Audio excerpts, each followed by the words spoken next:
ఓం భూవరాహాయ నమ. ఓం త్రిమూర్తి స్వరూపాయ నమ. ఓం బ్రహ్మవిష్ణు శివాత్మకాయ నమ. ఓం సర్వ ఋషిభ్యో నమ. అనంత విశ్వాలయం విశ్వసేవా కేంద్రం, అఖండ మహాసంకల్ప ఫౌండేషన్, త్రిసత్యే విధియుక్తం శ్రేయం, త్యాగేనైక అమృతత్వ మానసు. ఈ రెండు ఋషి ప్రతిపాదనను, మహర్షుల ప్రతిపాదనను మానవ జీవితానికి గత నివేదికల ద్వారా ఫస్ట్ ఇన్ఫర్మేషన్ రిపోర్టుగా మానవ జీవితానికి మార్గం మహర్షులు పరిచినటువంటి ఉత్తమమైనటువంటి జీవితం 4 యుగాల్లో త్రిశక్తే విధియుక్తం శ్రేయం. ఫస్ట్ ఇన్ఫర్మేషన్ రిపోర్టుగా నేనెవరు, నువ్వెవరు, ఎవరెవరు.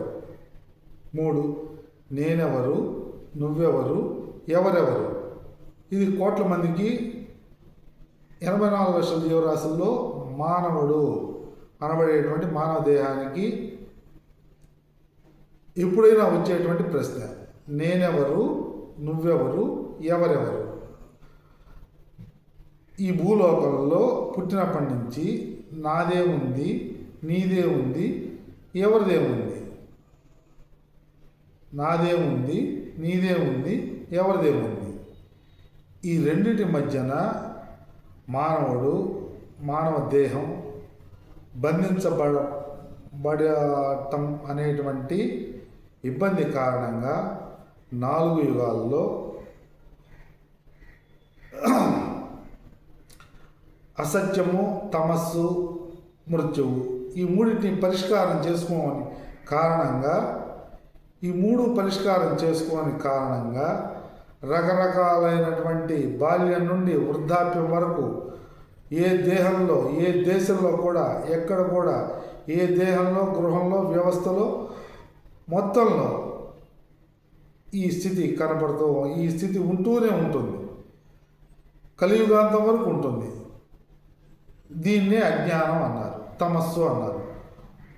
అజ్ఞానం వలన, తమస్సు వలన మృతులవుతూ ఉంటారు, పోతూ ఉంటారు. పునరభిజననం అంటే జరుగుతూ ఉంటుంది అనేటువంటి కాలచక్రంలో చెప్పబడి ఉంది. కాబట్టి దానికి పరిష్కారంగా అసతోమ సద్గమయ, సత్, తమసోమ జ్యోతిర్గమయ, వివేకం కలగటం, మృత్యోర్మ అమృతంగమయ, అమృతత్వాన్ని సాధించుకోవటం. ఇది మానవ జన్మ కర్తవ్యం అని మహర్షుల ద్వారా స్పష్టపరుస్తూ సత్సంగత్వే అనంటూ జీవన్ముక్తి, సత్సంగత్వం ద్వారా 3 సత్యాల్ని గుర్తించడం ద్వారా త్రిసత్యే విధియుక్తం శ్రేయం అనేటువంటి ప్రమాణాన్ని మహర్షుల ద్వారా ఇవ్వబడినటువంటి ఈ విశ్వచక్ర ప్రమాణాన్ని దేహాత్మ విచారణ 1 సత్యము, పరమాత్మ తత్వ విచారణ 2వ సత్యము, జీవిత సూత్రము ఈ 3 సత్యాల్ని గుర్తించగలిగితే, త్రిసత్యాలు 3 సత్యాల్ని గుర్తించగలిగితే పరమాత్మ తత్వంగా షడ్గుణైశ్వర్యాలు, పరమాత్మ కృతయుగం నుంచి కలియుగాంతం వరకు అనేక రూపాలు ధరించి దశావతారాలుగా వస్తూ త్రిమూర్తి స్వరూపం దాల్చి ఈ విశ్వాన్ని సృష్టి చేసుకొని ప్రతి జీవికి, ప్రతి కర్మకి నిరంతర ఫలాన్నిస్తూ పుట్టిస్తూ తీసుకోబోతూ మోక్షం అనేటువంటి లక్ష్యాన్ని నిర్దేశించి ఉండటం కారణంగా పురుషార్థ నిశ్చయము, చతుర్విధ పురుషార్థ నిశ్చయము, దీన్ని అఖండ మహాసంకల్పంలో విమర్చబడింది మహర్షుల ద్వారా. అఖండ మహాసంకల్పాన్ని 4 భాగాలుగా అనంతమైన కాలము, చతుర్విధ పురుషార్థ నిశ్చయము, అస్తిత్వము, ప్రదేశము, పరమాత్మ తత్వము ఈ 4ంటిని కనుక విభజన చేసుకొని, విచారణ చేసుకొని, మళ్ళీ కూర్పు చేసుకొని ఈ 4ంటిలో బాల్యం నుంచి వృద్ధాప్యం వరకు 4 దశలుగా బ్రహ్మచర్యము, గృహస్థాశ్రమంలో, తర్వాత వానప్రస్థము, సన్యాసాశ్రమంలో ఈ 3 సత్యాన్ని గుర్తించి అన్వయం చేసుకొని, దేహానికి అన్వయం చేసుకొని ప్రతినిత్య జీవనంలో భూవరాస్వామిని ప్రామాణికంగా తీసుకుంటూ భూమాతని భూమాత మీద అన్ని జీవరాశులు నిరంతరం జీవిస్తూ ఉన్నాయి, నిరంతరం ఇస్తూ ఉన్నది అనేటువంటి ప్రమాణాన్ని, నిరంతర శ్వాసని పరమాత్మ అన్ని యుగాల్లో అన్ని జీవులకి ఇస్తూనే ఉన్నాడు అనేటువంటి రెండు ప్రమాణాలని అన్వయం చేసుకొని నిత్య జీవనాన్ని జీవించగలిగితే ఎవరికైనా అనంతమైనటువంటి విశ్వజీవనం విశ్వ కళ్యాణంలో విశ్వశ్రేయస్సుగా విశ్వజీవనాన్ని సాధిస్తూ జన్మ సార్థకతను, జీవన్ముక్తిని, అత్యుత్తమైనటువంటి ఉత్తమ గతులను పొందవచ్చు అనేటువంటి ప్రమాణాన్ని విచారణ చేసుకోవటం ద్వారా దానికి పరిష్కారంగా ఇంకా సిబిఐ దీన్ని ఇంకేం చేయాలి అని అంటే నిరంతరం అధ్యయనం చేయాలి. ప్రతి నిత్యాన్ని అధ్యయనం చేస్తూ ఎవరి దేహాన్ని వాళ్ళు అధ్యయనం చేస్తూ క్లియర్ బాడీ ఇన్వెస్టిగేషన్, క్లియర్గా బాడీ ఇన్వెస్టిగేషన్ ప్రతిరోజు నిరంతరం ఎవరి దేహాన్ని వాళ్ళు అధ్యయనం చేస్తూ నిద్ర లేచిన దగ్గర నుంచి సుప్రభాత సేవ దగ్గర నుంచి 5 అంశాలుగా దేహానికి సంబంధించిన నియమాలు, గృహానికి సంబంధించిన నియమాలు, గృహంలో 6 మంది కుటుంబం ఉంటుంది, కుటుంబంలో దేహానికి సంబంధించిన దేవస్థానం చెప్పేటువంటి క్షేత్రాలు చెప్పేటువంటి ప్రమాణం ఇది. దేహానికి ఉన్న స్థానాన్ని బట్టి నియమం మారుతూ ఉంటుంది, ఆ దేహానికి సంబంధించిన నియమం మారుతూ ఉంటుంది. ఆ దేహం గృహంలో కుటుంబ సభ్యుల్లో ఆ దేహం ఉన్న స్థానాన్ని బట్టి ఆ స్థాన నియమాన్ని, దేహానికి సంబంధించిన లోపల ఉన్నటువంటి అవస్థలకి, లోపల దేహంలో అవస్థలు ఉన్నాయి, ఆ అవస్థలన్నింటికి సంబంధించిన నిత్య కాల కృత్య కర్తవ్యాలు మరియు గృహానికి సంబంధించిన కర్తవ్యాలు 2. ఇంకా ప్రహరీ దాటిన తర్వాత అనేక దేహాల గృహాల సముదాయమే, ప్రకృతిలో ఉన్నటువంటి సముదాయమే ఈ వ్యవస్థ. ఈ వ్యవస్థలో అనేక సమూహాల మధ్యన ఇది గృహం ఒక చిన్న కుటుంబం అనుకుంటే వ్యవస్థ వసుదైక కుటుంబం. వసుదైక కుటుంబంలో దేహానికి సంబంధించిన దేహస్థాన నియమం స్పష్టంగా దేహస్థాన నియమం అంటే బాడీ పొజిషన్ రూల్ బీపీఆర్ అంటారు. బాడీ యొక్క ఎక్కడ ఏ పొజిషన్లో ఉందో, ఏ స్థానంలో ఉందో అక్కడ స్థానంలో రూల్. చిన్న ఉదాహరణ తీసుకుంటే ఒక బ్యాంక్ ఉంది, బ్యాంకులోకి మేనేజర్ ఉంటాడు, సీనియర్ క్లర్కులు ఉంటారు, క్యాషియర్ ఉంటాడు, మెసెంజర్ ఉంటాడు, ఫీల్డ్ ఆఫీసర్ ఉంటాడు. Manager, field officer, clerk, cashier, messenger 5. ఈ 5 దేహాలు బ్యాంకులోకి వెళ్ళాయి.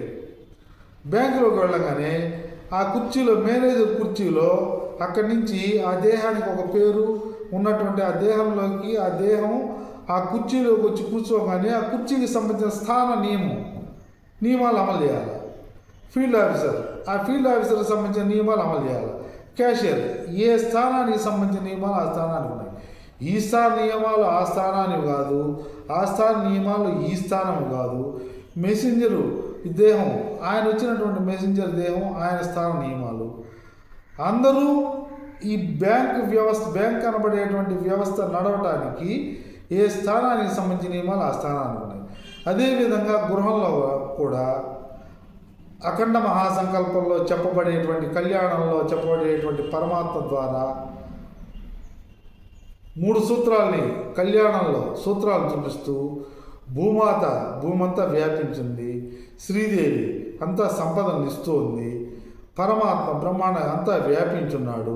కాబట్టి మేము ముగ్గురు ఉన్నది ఈ విశ్వాన్ని నిరంతర కళ్యాణకారకం, దేహాలు గృహాలు వ్యవస్థ సక్రమమైనటువంటి మార్గంలో విధియుక్తమైనటువంటి కర్తవ్యంలో జీవిస్తూ స్పష్టంగా నిజంగా సత్యాన్ని గుర్తించి అహింసలో ఉంటూ అహింసా మార్గంలో మీరు జీవిస్తూ ఉంటే మోక్షాన్ని మేము ప్రసాదిస్తాము అనబడేటువంటి ప్రమాణాన్ని అక్కడ చెప్పబడింది.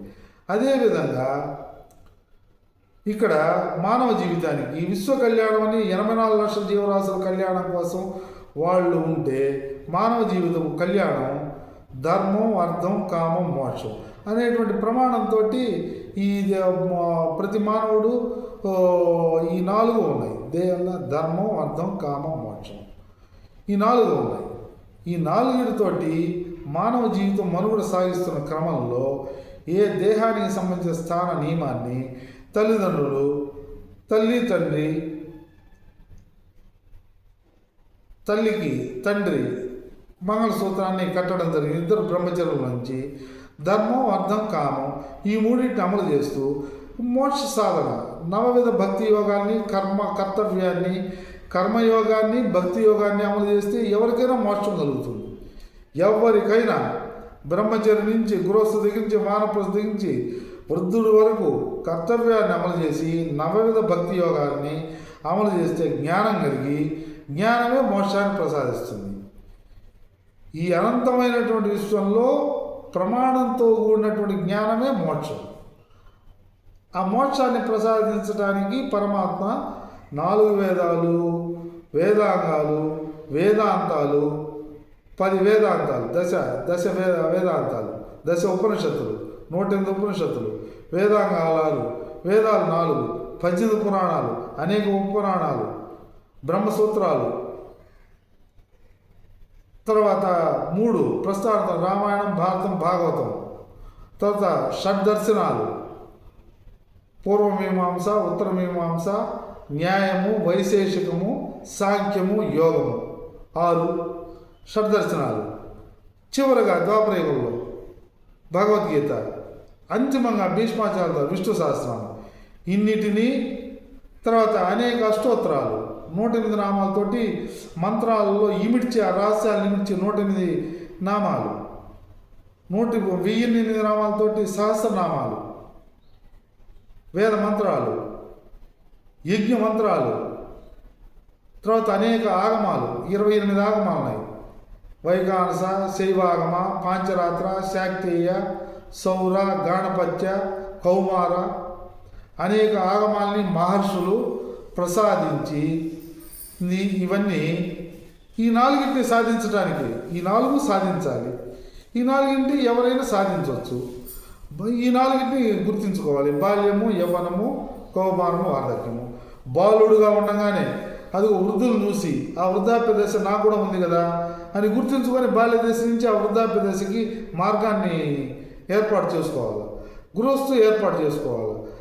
కౌమారంలో ఉండేవాళ్ళు ప్రతి ఒక్కళ్ళు దూరదృష్టి అంటారు. అక్కడ ఏమున్నది అనేది తెలుసుకొని అక్కడికి నడిచిపోయి వెళ్ళటం. అదేవిధంగా మోక్షం అనేది ఉన్నది అని ధర్మంలోంచి కదలగలిగితే మోక్షం లభ్యం కాగలదు.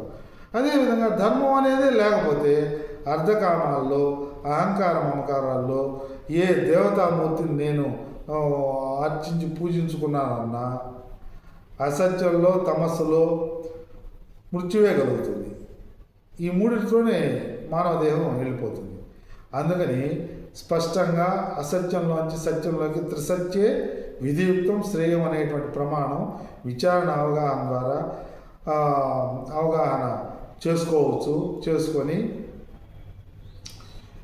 ఈ దేహస్థానం, ఈ దేహం తల్లిదండ్రులకి, తండ్రికి నియమం ఉంది, తల్లికి నియమం ఉంది. ఒక గృహంలో పుట్టిన పిల్లలకి, కొడుక్కి, కోడలికి నియమం ఉంది. కూతురికి, అల్లుడికి నియమాలు ఉన్నాయి. వాళ్ళకి పుట్టిన పిల్లల బాలుడికి బాల్య నియమాలు ఉన్నాయి. పెద్ద కొడుకు అయితే పెద్ద కొడుకుకి నియమాలు ఉన్నాయి. పెద్ద కోడలు అయితే కోడలికి నియమాలు ఉన్నాయి. కూతురు అయితే కూతురికి నియమాలు ఉన్నాయి. అల్లుడికి నియమాలు ఉన్నాయి.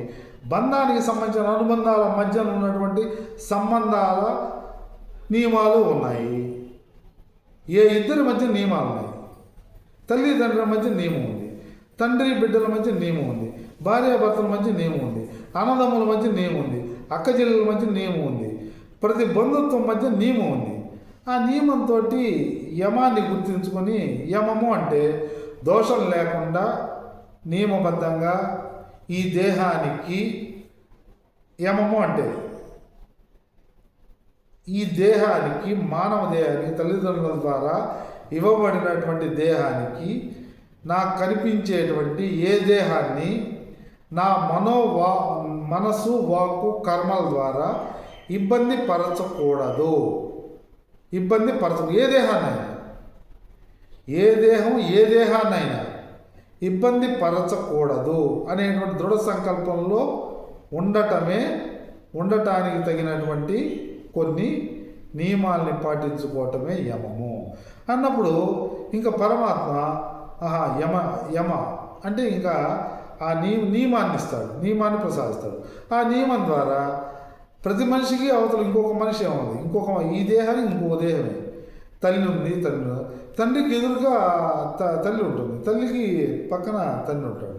వాళ్ళిద్దరూ మధ్య నియమం ఉంది, నియమంగా సంభాషణ చేసుకునేది. ఆ గృహంలో అందరూ సంభాషణ చేసుకొని కర్తవ్యాల్ని చేసుకునేది. ఇబ్బందులు ఎక్కడ ఉన్నాయి? 6 8 మంది లేవు కదా, నియమం ఉంటే లేదు కదా, యమ నియమాలు ఉంటే లేదు. యమము నియమం లేదంటేనే ఇంక నీ ఇష్టం నా ఇష్టం, ఎవరిష్టం, ఎట్టయినా ఏదైనా ఎప్పుడైనా అనేక యుగాల్లో జరుగుతూనే ఉంది. అందుకని దేహంలోనే సుప్రీం న్యాయం ఉంది, ఉత్తమమైనటువంటి న్యాయం తల్లిదండ్రులలోనే ఉన్నది. తల్లి తండ్రి ఉత్తమమైనటువంటి న్యాయం ఉన్నది, మహాన్యాయం వాళ్ళలో ఉంది. ఆ మహాన్యాయాన్ని అమలు చేయగలిగితే ఆ గృహం బాగానే ఉంటుంది. సుప్రీంకోర్టు న్యాయమూర్తి న్యాయశాస్త్రాన్ని చదువుకొని ఒక దేహమే అక్కడికి కూర్చొని ఇరువైపులా న్యాయాన్ని వాదన చేస్తూ ఉంటే ఈ న్యాయమూర్తి తటస్థంగా ఉండి మహాన్యాయ ప్రమాణం ఏంది అని గ్రహించి ఆయన న్యాయాన్ని ఇది న్యాయము అని తీర్పు చెప్తాడు. అదేవిధంగా నియమాలతోటి తల్లిదండ్రులు ఏ గృహాన్నైనా అమలు చేసుకున్నప్పుడు ఇంకా బయట ఇంకెక్కడ ఎవరో ఏదో చెప్పాల్సిన అవసరం ఇంకేం లేదు, ఎప్పుడూ లేదు. ఎప్పుడు ఏ కుటుంబానికి ఏ గృహానికి ఎప్పుడూ లేదు. అందువల్ల నియమాలు ఒక తోరణంలాగా ఉన్నది. అందుకనే ఈ శబరిమల యాత్రలో మా తల్లిదండ్రులు, మా తాతగారు ఒక శతాబ్ది కాలం ఆయన రాష్ట్రవ్యాప్తంగా ప్రతిష్టాపనాచార్యులు అయితే రాష్ట్రవ్యాప్తంగా గృహస్థాశ్రమాన్ని ఆయన నిర్వర్తిస్తూ రాష్ట్రవ్యాప్తంగా తిరుగుతూ దేవాలయ ప్రతిష్టలు బ్రహ్మోత్సవం వరకు నిర్వహిస్తూ వెళ్ళేవారు. ఆయన ఒక శతాబ్ది కాలంలో చూస్తే దేవాలయాలని పతనావస్థకు వచ్చేసాయి. ఆయన చేసినటువంటి దేవాలయాలు కాలక్రమంలో పతనావస్థకి దిగబడిపోయాయి. ఏంది అని అంటే ఈ దేవాలయ సంకల్పాల్లోకి కొత్తగా కడుతున్నారు. అవేమో పాతవేమో జీర్ణం అయిపోతూ ఉన్నాయి, శిథిలంలోకి వెళ్తున్నాయి. కొత్తగా కట్టడాలు అయితే నిర్మాణాలు అవుతూ ఉన్నాయి. ఈ శతాబ్దిలో జరిగింది, ఆ శతాబ్దిలో జరిగింది అవి.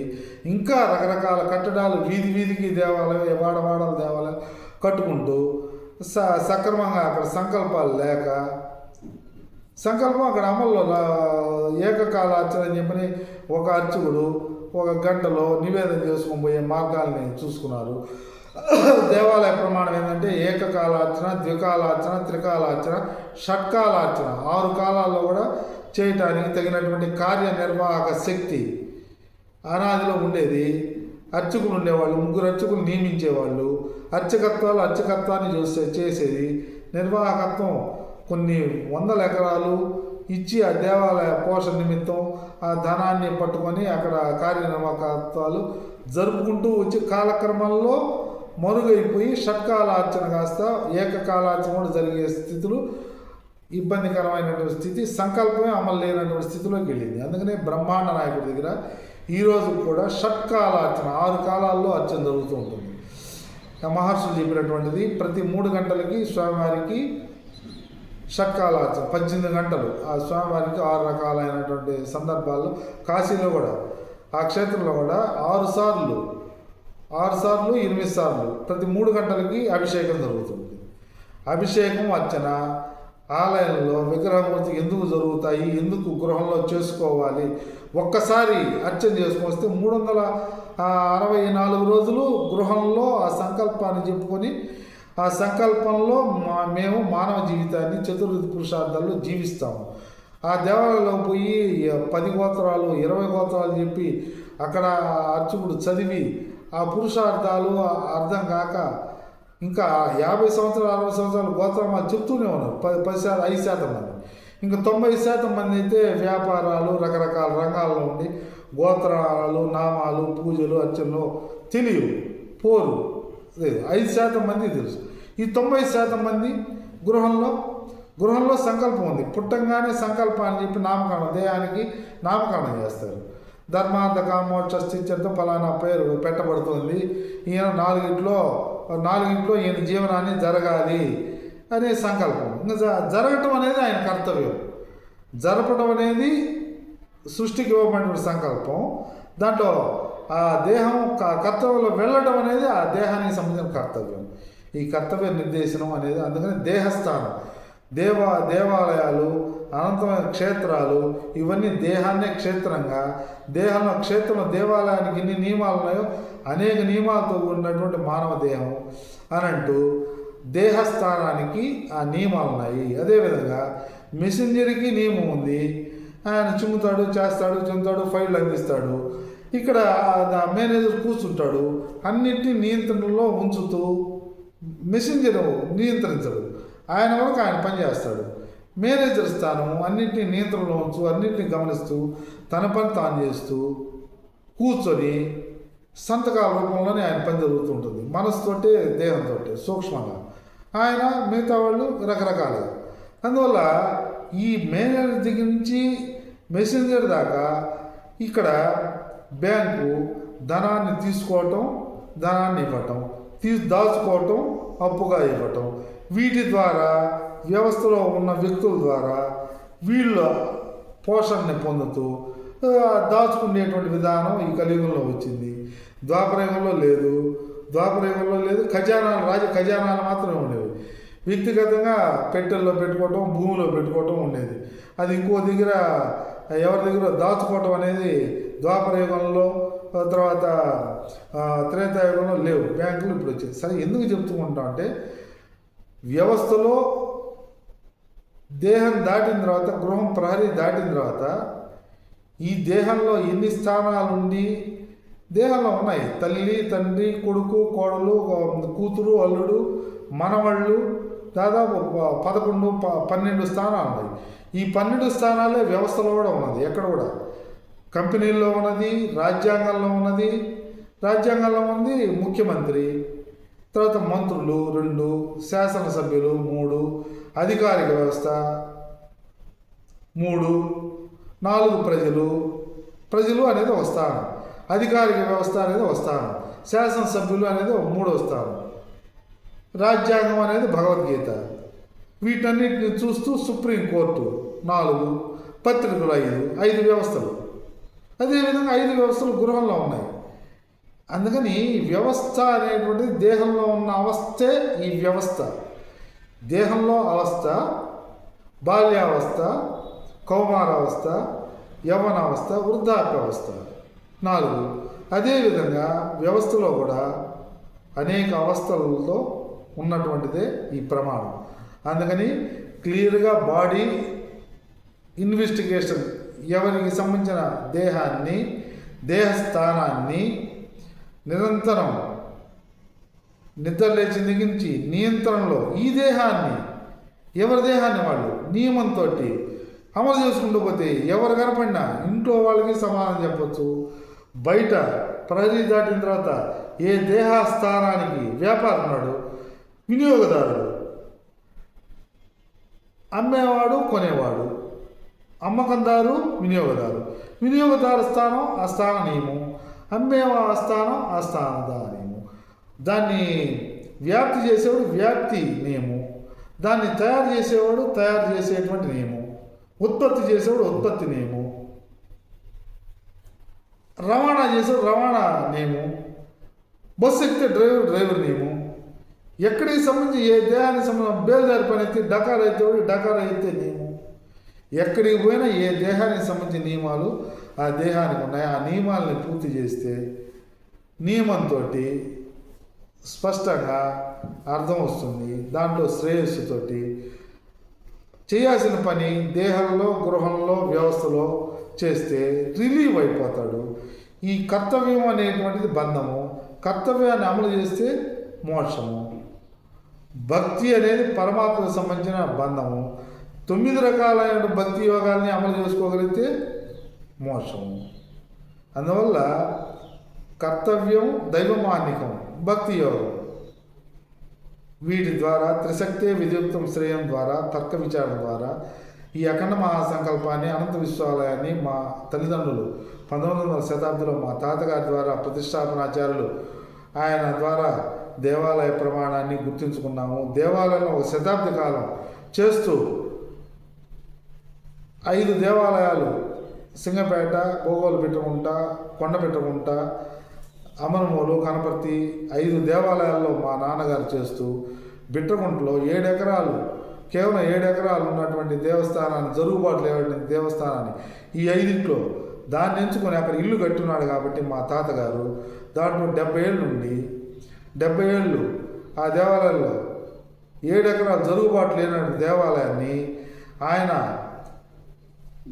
గ్రామంలో ఒక పంచాంగం ద్వారా శంకుస్థాపన, గృహప్రవేశం, ముహూర్తం, సత్యనారాయణ స్వామి వ్రతము వీటిని విశ్వహితంగా చేస్తూ ఆయన ఆర్జన్ని పొందుతూ ఆయన ముహూర్తంలో అయితే భోగోలు పెట్టుకుంటా, నెల్లూరు జిల్లా భోగోలు పెట్టుకుంటా 1980 ప్రాంతంలో తాళ్ళూరు అనేటువంటి భోగోలు పెట్టుకుంటా 5 కిలోమీటర్ల దూరంలో చైతన్య నగరం అనేటువంటి కొత్త ఊరు, కొత్త గ్రామం ఏర్పడే స్థితిలో తొలి ముహూర్తం మా నాన్న ద్వారా గృహప్రవేశ ముహూర్తం కొన్ని ఇళ్ళు పెట్టుకున్న తర్వాత ఒక గ్రామమే ఏర్పడింది. మా నాన్నగారి ముహూర్తాలు పెడితే ఆ గ్రామంలో ఉన్న చైతన్య నగరంలో ఉన్నటువంటి గ్రామంలో ఉన్నటువంటి ఇళ్ళన్నీ, గృహాలన్నిటికీ శంకుస్థాపన మా నాన్నగారి, గృహప్రవేశం మా నాన్నగారి ముహూర్తం, శంకుస్థాపన, గృహప్రవేశం, వ్రతం ఆ గ్రామమే నిర్మాణం అయింది మా నాన్న.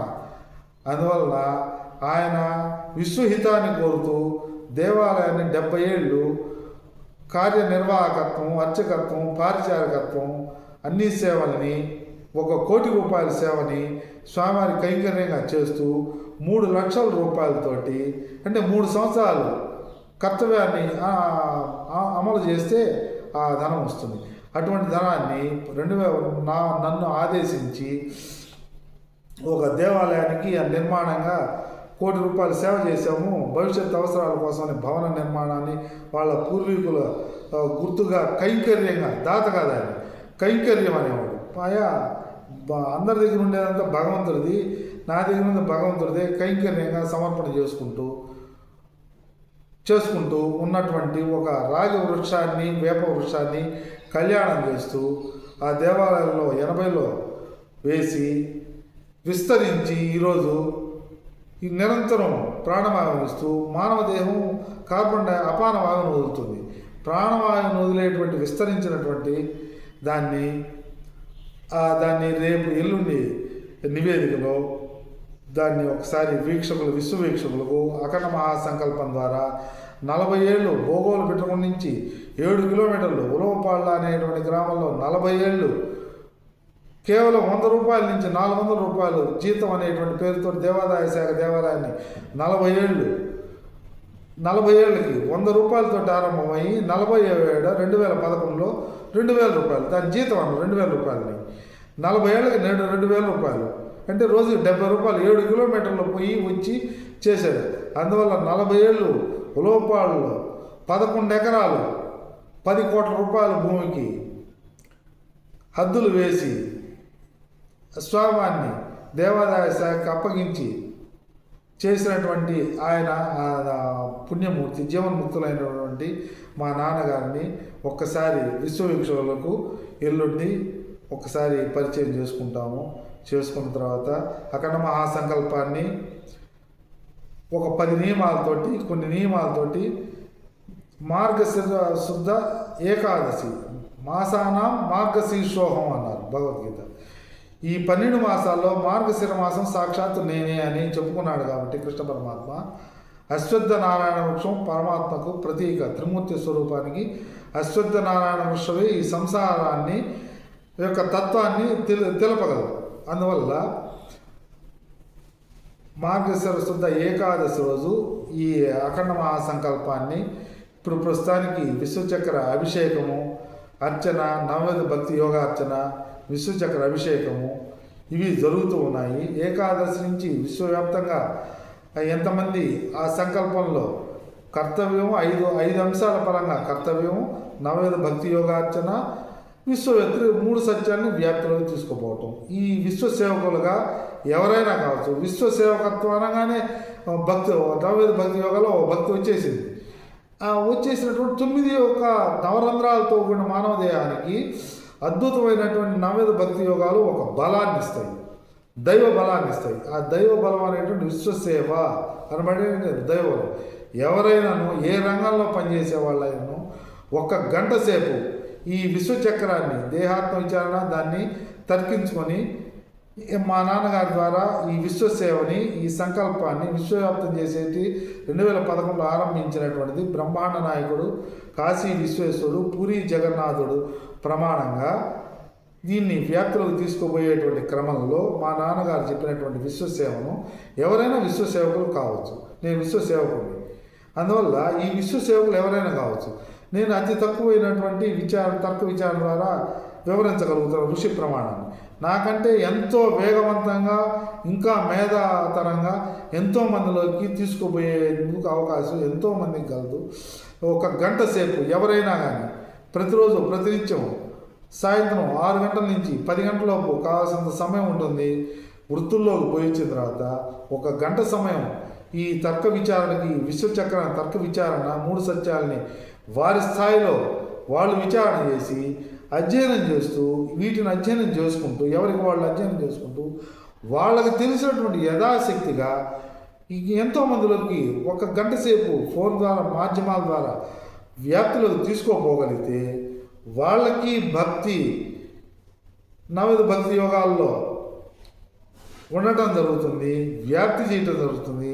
తద్వారా బి కాంప్లెక్స్ యాంటీబయాటిక్గా డాక్టర్లు చెప్తుంటారు. B complex antibiotic. B complex భగవంతుడి కాంప్లెక్స్ 14 భువనాల్లో పరమాత్మ వ్యాపించున్నాడు. యాంటీబయాటిక్ నిషిద్ధమైనటువంటి మనసు వాక్కు క్రియలు ఇవన్నీ నిషిద్ధంలోంచి స్పష్టంగా వచ్చేస్తాయి. విధియుక్తమైనటువంటి కర్తవ్యం వచ్చేందుకు అవకాశం ఉంటుంది. దీన్ని ఈ అవకాశాన్ని తర్క విచారణ ద్వారా నా ఎల్లుండి ఈ ఈ అఖండ మహాసంకల్పంలో మా నాన్నగారి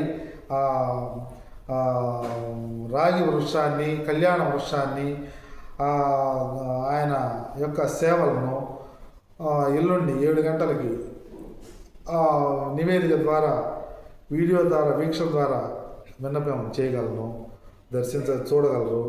చూసి ఇది నేనెవరు అనేటువంటి దానికి ఒక చిన్న నిదర్శనంగానే వ్యక్తం చేసుకోవటం. నేనెవరు అని అంటే ఇది ఒక దేహంగా భావించగలిగితే చాలు. ఇది ఒక దేహం, ఇది ఒక దేహంగా పరిచయం అవుతూ ఉన్నాను. ఈ విషయాలని మహర్షుల ద్వారా నా యథాశక్తిగా గ్రహించిన విన్నపం చేసుకుంటూ ఉన్నాను. దీంట్లో దోషాలుంటే ఈ దేహానికి సంబంధించి ఆ ఫలాలు ఈ దేహానికి వస్తాయి. దాంట్లో వాస్తవం అనుకుంటే అది మహర్షులుగా త్రిమూర్తి స్వరూపంగా భావించి ఇంకా ప్రతినిత్యం అధ్యయనం చేస్తూ నిత్య అధ్యయనం స్వాధ్యాయం అంటారు. స్వయంగా నా దేహానికి సంబంధించినటువంటి దేహాన్ని పరిపూర్ణంగా అధ్యయనం చేస్తూ వస్తే నా దేహాన్ని ఏ దేహానికి సంబంధించిన అధ్యయనం జరిగితే కనిపించే దేహాలకు సంబంధించిన కూడా స్పష్టత ఏర్పడుతుంది. భావితరాలకి స్పష్టమైనటువంటి మార్గనిర్దేశం చేసిన వాళ్ళు కావటానికి గీతా జయంతి తర్వాత ఏకాదశి వామన ద్వాసి అద్భుతమైనటువంటి వామన అవతారం అద్భుతమైనటువంటి కృతయుగ ప్రమాణము ప్రహ్లాద ప్రమాణం బ్రహ్మచర్యంలో అవగాహన చేసుకోగలిగితే త్రేతాయుగ సీతారామచంద్రమూర్తి గృహస్థాశ్రమాన్ని అద్భుతమైనటువంటి వానప్రస్థము సన్యాసాశ్రమాలతో కూడా ద్వాపరయుగ కృష్ణ పరమాత్మ చెప్పినటువంటి భగవద్గీత కర్తవ్య మార్గం ద్వారా విష్ణు సహస్రనామం ద్వారా విశ్వంతో వ్యాపించిన విశ్వతత్వం ద్వారా స్పష్టమైనటువంటి విధియుక్తమైనటువంటి హనుమద్వ్రతం 3వ రోజు హనుమద్వ్రతం గీతా జయంతి ఏకాదశి వామన ద్వాదశి హనుమద్వ్రతము. ఈ హనుమద్వ్రతం 3 రోజులు ఈ అఖండ మహాసేవ సంకల్ప సేవా కేంద్రంలో ఈ 3 రోజులు త్రయాణికంగా ప్రప్రథమంగా జరుపుకోవడం జరుగుతుంది. విశ్వవీక్షకులకు విజ్ఞప్తిగా ఈ మహాసంకల్పంలో ఎవరైనా భాగస్వాములు అయ్యేందుకు విన్నపం చేస్తూ ఉన్నాము. సో ఎల్లుండి మా నాన్నగారి పరిచయాన్ని నిదర్శనాన్ని చూడగలరు, వీక్షించగలరు. శుభం భూయాత్. వీక్షకుల విజ్ఞప్తి, శుభం భూయాత్. ఓం తత్సత్.